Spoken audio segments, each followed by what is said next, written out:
Place maintenant à une nouvelle enquête dans Chez moi à Paris. Quand on cherche à acheter un bien immobilier, le crédit est le passage obligatoire avec une seule question. Mais quel est le taux le plus performant du marché? Et pour y répondre aujourd'hui, eh bien, il y a une profession qui accompagne les potentiels acquéreurs, c'est le courtier. Alors à quoi sert-il? Et puis surtout, quel est son job? Regardez. Acheter, c'est d'abord emprunter. Pour éviter d'être noyé sous la paperasse et courir les entretiens avec les banquiers, laissez donc faire ces nouveaux intermédiaires qu'on appelle les courtiers en immobilier. On peut estimer qu'on arrive à financer plus de 9 dossiers sur 10. Et comment ces courtiers font-ils ce tour de force? Ce que nous demandons à un emprunteur avant de venir nous voir, c'est bien évidemment de constituer son dossier, c'est-à-dire bulletin de salaire, avis d'imposition, les pièces nécessaires à la constitution d'un dossier qu'il aurait à présenter auprès de sa banque ou auprès d'une autre banque. Lorsque nous avons ce dossier, bien évidemment, nous le présentons à sa banque et éventuellement à d'autres banques pour mettre sa propre banque en concurrence. Il n'a à s'occuper de rien, on s'occupe de tout.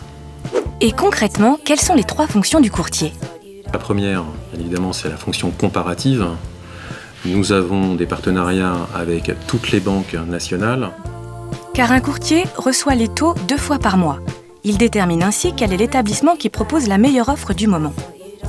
La deuxième fonction, c'est bien évidemment de représenter l'emprunteur auprès de sa banque et auprès des autres banques, donc une fonction de mise en concurrence des établissements bancaires.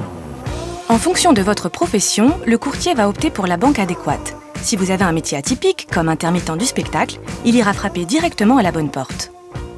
La troisième fonction, c'est d'aller justement plus vite qu'un emprunteur qui va seul négocier son crédit immobilier auprès de sa banque et auprès d'autres banques. Grâce à son réseau, il garantit une réponse sous 8 jours, alors qu'un particulier pourra attendre plus d'1 mois. C'est un gain de temps, bien évidemment, et un gain d'argent à la clé. Comme tout service, ceux d'un courtier se monnaient.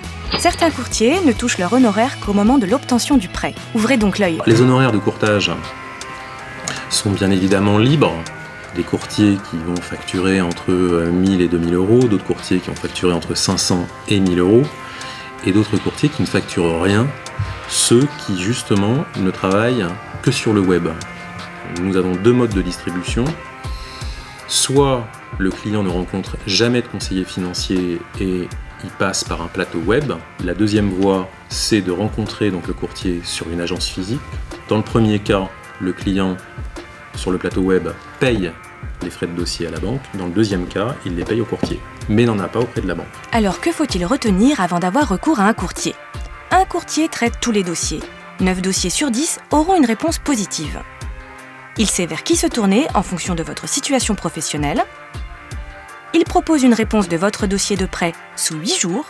Et enfin, ses honoraires sont variables. Retrouvez toutes ces informations sur www.france3.fr.